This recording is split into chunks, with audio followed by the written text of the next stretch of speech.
Uimbaji si nguvu ya sauti, bali ni usawa wa matumizi ya mwili. Ndugu mpenzi wa somo la Ijue Sayansi ya Uimbaji, karibu tena kwenye somo letu pendwa linaloletwa kwako na Mwalimu Clement Anthony Gashule kutoka Chamazi, Dar es Salaam. Mtangazaji wako ni mimi Hosea Nengo kutoka studio za Nengo Media. Nikuombe usisahau kubonyeza neno subscribe ili uwe wa kwanza kupata taarifa zetu, na share kwa watu wengine na comment kwa ushauri. Leo tutaangazia kipengele kinachosema uimbaji si nguvu ya sauti, bali ni usawa wa matumizi ya mwili. Kauli hii inafungua mlango wa uelewa mpana kwamba sauti nzuri haitokani na kupiga kelele, bali na matumizi sahihi ya mwili mzima kwa ustadi na utulivu. Mwimbaji anapojifunza kuutumia mwili wake kama ala hai, huanza kutambua kuwa pumzi ndiyo msingi wa kila kitu.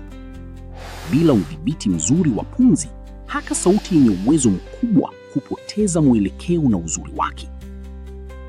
Katika uimbaji, misuli ya mwili hufanya kazi kwa pamoja kwa ushirikiano wa hali ya juu. Shingo, kifua, tumbo na hata mgongo vina mchango mkubwa katika kuifanya sauti iwe imara na yenye mvuto. Wapo wanaodhani kuwa kuimba ni kutumia nguvu nyingi ili sauti isikike mbali. Lakini ukweli ni kwamba nguvu nyingi mara nyingi huharibu ubora wa sauti na kusababisha uchovu wa haraka.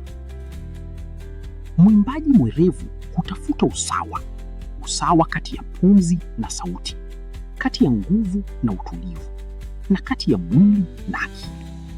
Hapo ndipo siri ya uimbaji bora inapojificha. Katika hali ya usawa, sauti hutoka kwa uhuru bila kizuizi.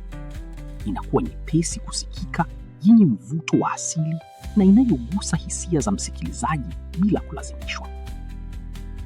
Zaidi ya hapo, uimbaji ni sanaa ya nidhamu. Unahitaji mazoezi ya mara kwa mara ili mwili uzoee kufanya kazi kwa usahihi bila kutumia nguvu zisizo za lazima. Ni muhimu pia kuelewa kuwa kila mwili ni wa kipekee. Hivyo, mwimbaji anapojifunza jinsi ya kutumia uwezo wake binafsi kwa njia sahihi zaidi. Kwa kutumia usawa wa mwili, mwimbaji hupunguza hatari ya kuumia kwa sauti.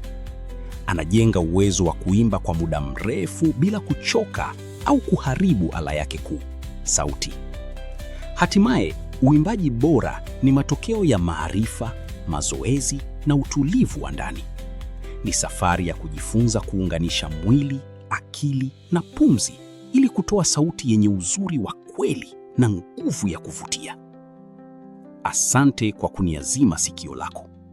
Usisahau kubonyeza neno subscribe ili uendelee kupata taarifa zetu. Sauti hii imeletwa kwako na mimi mtangazaji Hosea Nengo kutoka studio ya Nengo Media.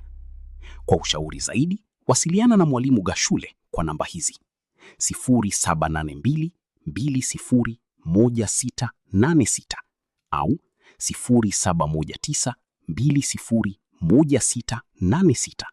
Asante.